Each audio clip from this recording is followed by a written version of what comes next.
Hello, this is David Taylor Klaus, and welcome to episode 33 of Mindset Mondays with DTK. To give you again just a quick catch up of where we are, 33rd episode out of a year-long weekly broadcast set designed for folks with a growth mindset or those who want to create one to play with new ideas, new concepts, and dance with new mindsets. So take a quick moment to click on share just below this video. Invite your friends to join in the conversation.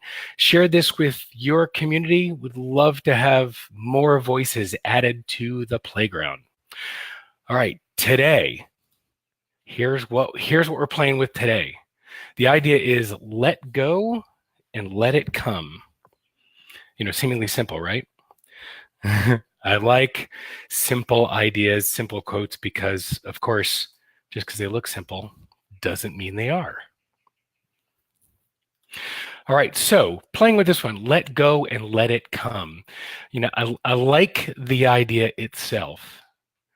The concept I heard was suffering begins when expectation diverges from reality.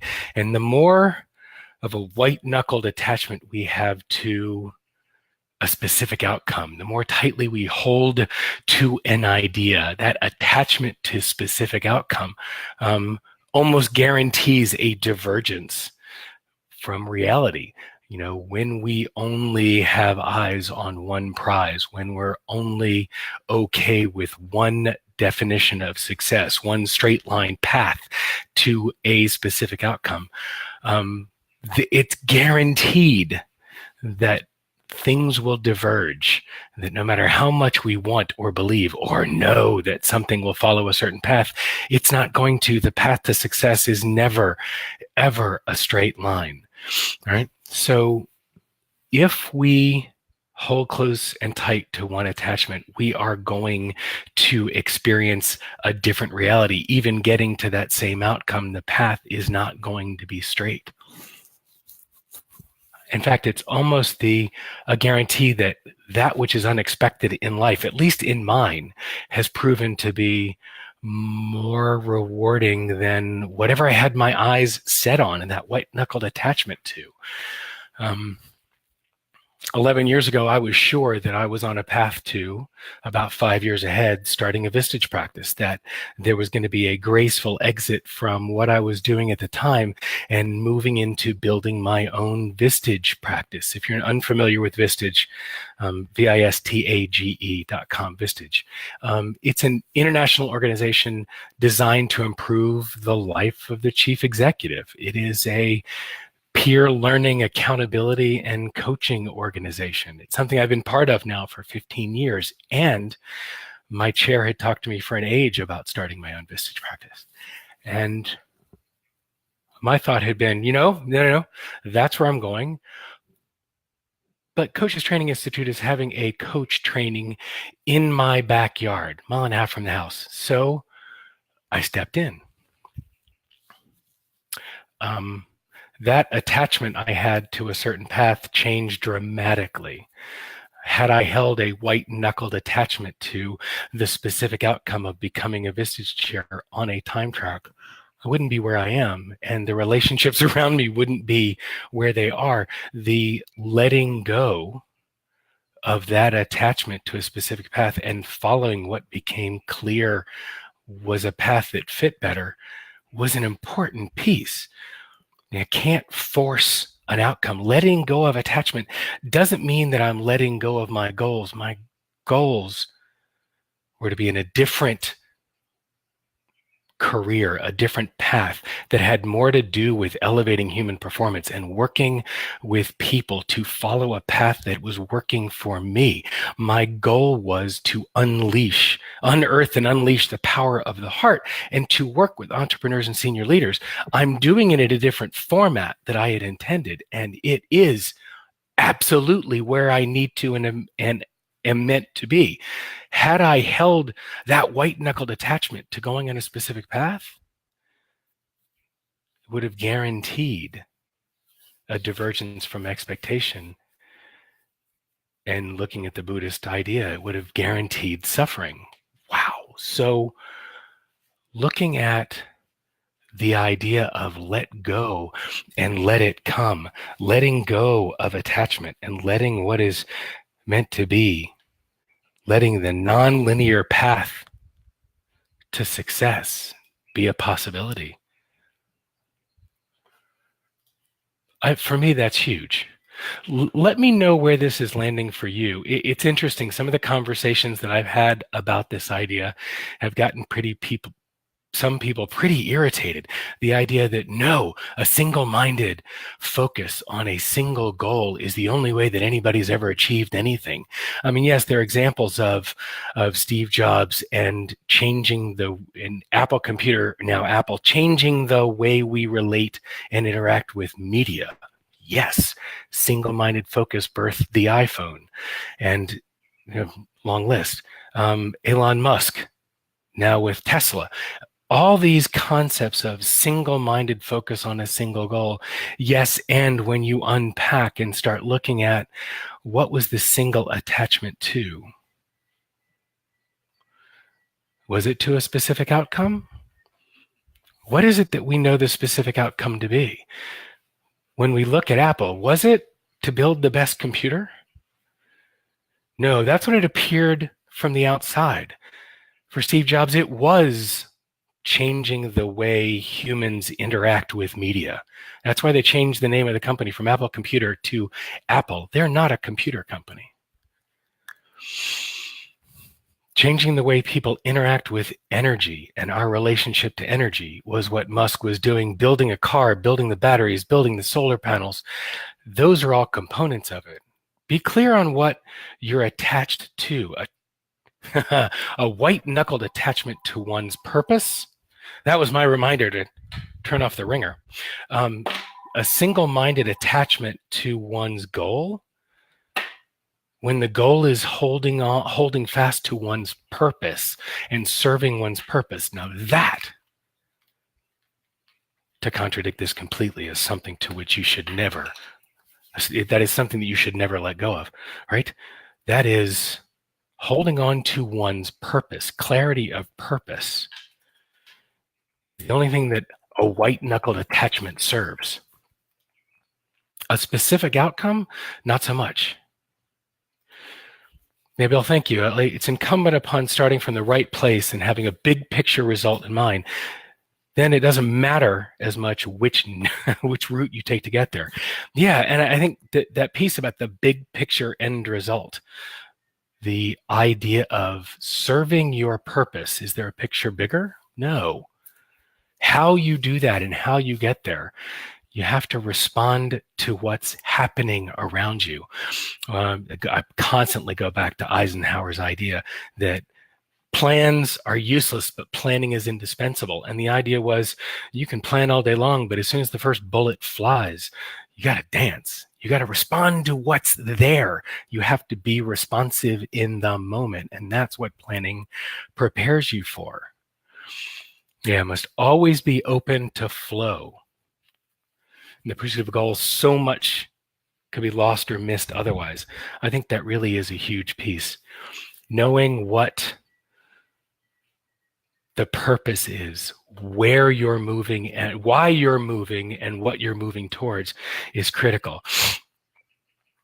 Knowing who you are and your identity and following your innate purpose is essential. I like that, Chad. Absolutely. The path may change, but not the purpose.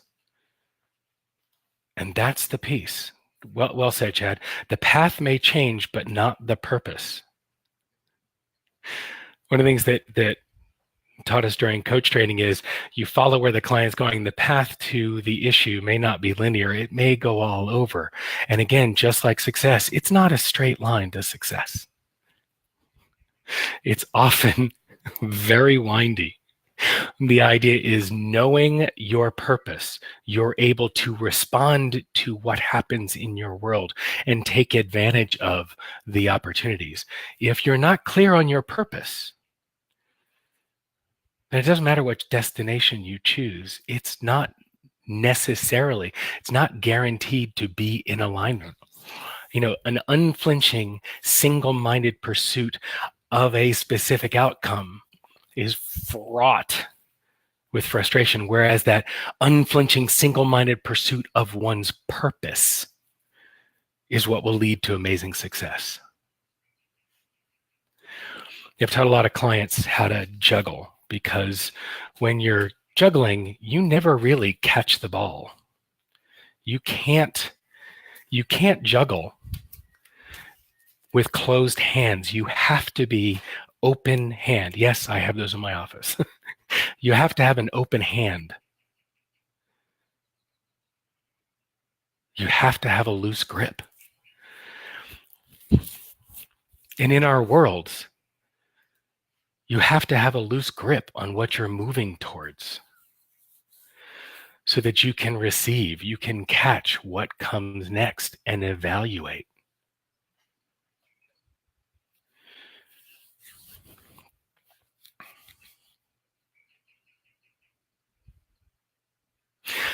I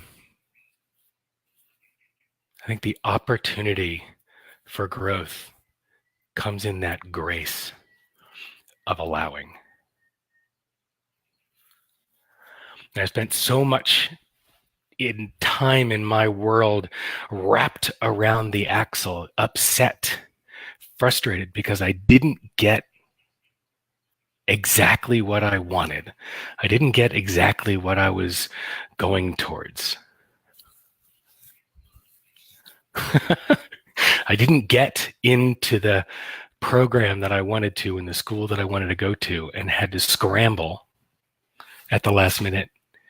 The college application process is very fresh for me. I have a senior that's going through this right now. And for me, when I didn't get what I wanted, what I had held that white-knuckled attachment to, I had to reevaluate. And I was pretty reactive when I was looking, because I was so unconscious to anything other than I want X.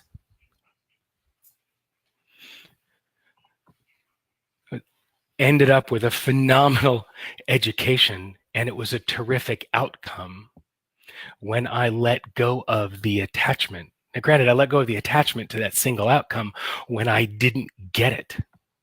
Instead of staying obsessed with it and focusing on, I'm going somewhere else, then I'm going to transfer, and comparing everything, I leaned in to where I chose to go instead.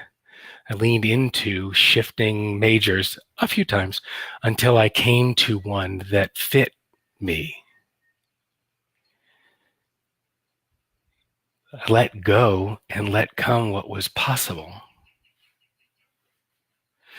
One of the folks I ride with, Lisa, one of the earliest lessons in cycling was to have your friends covering the brakes, or light touch and direction. It's an effort to avoid white knuckling, thus saving wear on your hands, being ready for every obstacle. Yeah, the white knuckled grip on the brakes is actually dangerous. It can overheat the rims and blow your tires and lead to a horrible accident. The idea is to let go and feather. Again, just another opportunity to look at where a white-knuckled attachment, an obsessive grip, doesn't help. It's important to have that grace and hold on loosely. Allow you to catch what else is possible and what else is available. It often happens when you lose a job, the new path to the next job is more than you could ever have expected.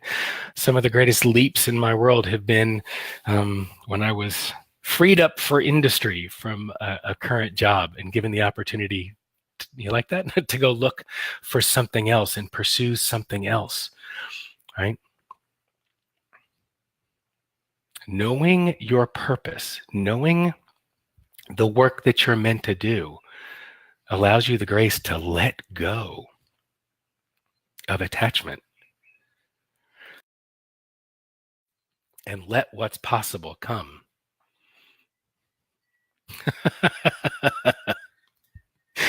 Thanks, Bill. If only there was a song with the phrase "hold on loosely." As I've said many times before, I don't sing because I respect my audience. So, opportunity for you is to get clear, crystal clear, on what your purpose is, what's driving the decisions for you.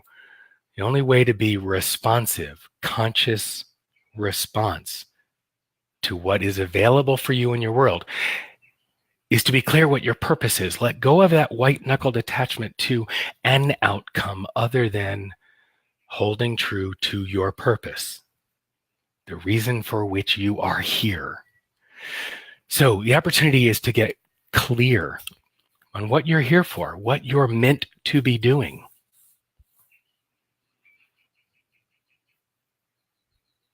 That's what you hold fast to. That's the opportunity for your white knuckle attachment. That's what allows you to let come what's possible and let go what doesn't work.